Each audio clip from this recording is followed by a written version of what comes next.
Hello guys, welcome back to our Renu kitchen 7. இன்னைக்கு என்ன டிஷ்ஷுன்னு பார்த்தீங்கன்னா மீன் குழம்பு, மீன் வறுவல் தான். மீன் வறுவல் பார்த்தீங்களா வேற மாதிரியா? வாங்க சாப்பிட்டு பார்ப்போம். இப்போ பார்த்தீங்களா கையில் எடுக்க போதே புடுது.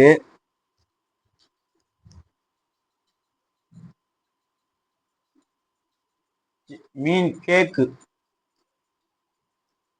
வாங்க ரைஸ் கூட வச்சு சாப்பிட்டு பார்ப்போம்.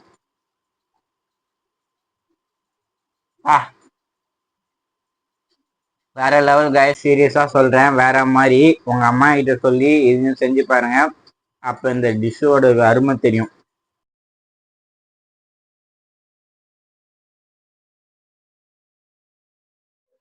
எலுமிச்சம்பழம் அவ்வளோ பெருசு புளி எடுத்துக்கோங்க. மீன் குழம்புக்கு நான் எடுத்துருக்கிறது வந்து வளர்ப்பு மீன்னால கொஞ்சம் புளி கொஞ்சம் கூட இருக்கணும். குழம்புக்கு தேவையான எண்ணெய் ஊற்றிக்கோங்க. வெந்தயம் கொஞ்சம், கடுகு கொஞ்சம்,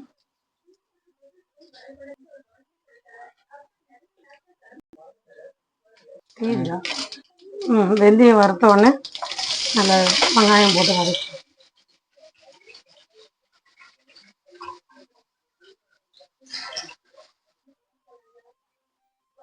இது வால் மீன். கொஞ்சமாக மஞ்சள் பொடி, கொஞ்சமாக உப்பு. நாங்கள் வீட்டு மிளகாத்தூள் தான் யூஸ் பண்ணிக்கிறோம். உங்களுக்கு வேணுனாலும் கடைத்தூள் இல்லைன்னா வீட்டுத்தூள் யூஸ் பண்ணிக்கலாம். 1.5 ஸ்பூனு. இது வந்து பேச்சுலர் கூட அழகாக சமைச்சிக்கலாம்.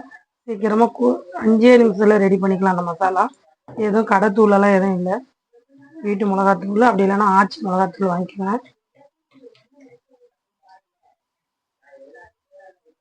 ஒரு 10 நிமிஷம் ஊற வச்சுக்கோங்க. இந்த மீன் மசாலா போட்டு வெங்காயம் வதங்கிடுச்சு. தக்காளி போட்டுக்கிறோம்.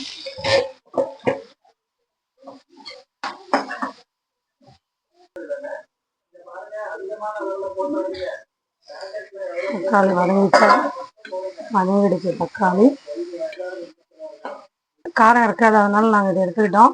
உங்களுக்கு வேணுன்னா வெறும் மிளகாத்தூள் கூட ஆட் பண்ணிக்கோங்க. மிளகாத்தூள், மஞ்சத்தூள், சால்ட்டு.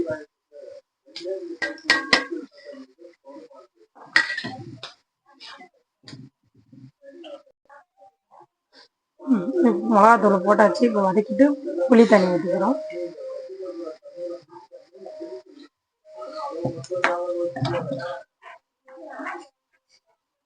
உங்களுக்கு எவ்வளோ தேவையோ அவ்வளோ குழம்பு இது பண்ணிக்கோங்க. தண்ணி ஊற்றி திக்கா வேணுமா இல்லை தனியாக வேணுமா?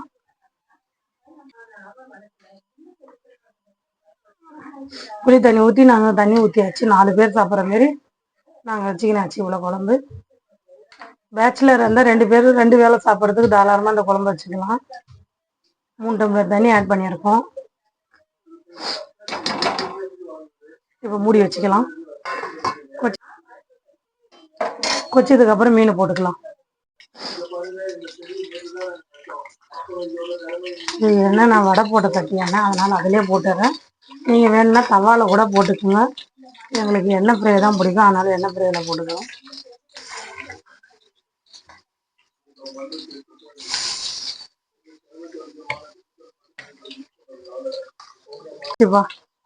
நம்ம மீன் போட்டுக்கலாமா?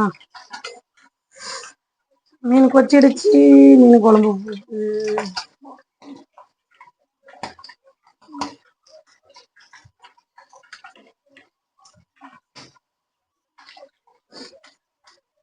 மீன் நல்லா கொச்சதுக்கு அப்புறம் நல்லா சுண்டிடுச்சு. சுண்டதுக்கு அப்புறம் நாங்கள் மீன் போட்டுக்கிட்டோம். ஆனால் இது ஒரு 5 நிமிஷம் கொச்சதுன்னா மீன் குழம்பு ரெடி.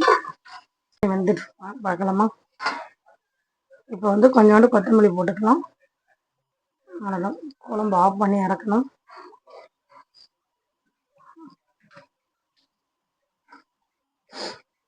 அவ்வளோதான். ஒரு 5 நிமிஷம் போட்டால் போதும். நல்லா கொதிக்கிற குழம்புல போட்டால் மீன் பாருங்க சூப்பராக வெந்துடுச்சு. குழம்பும் சுண்டிடுச்சு. இப்போ ஆஃப் பண்ணிடலாமா கேஸு?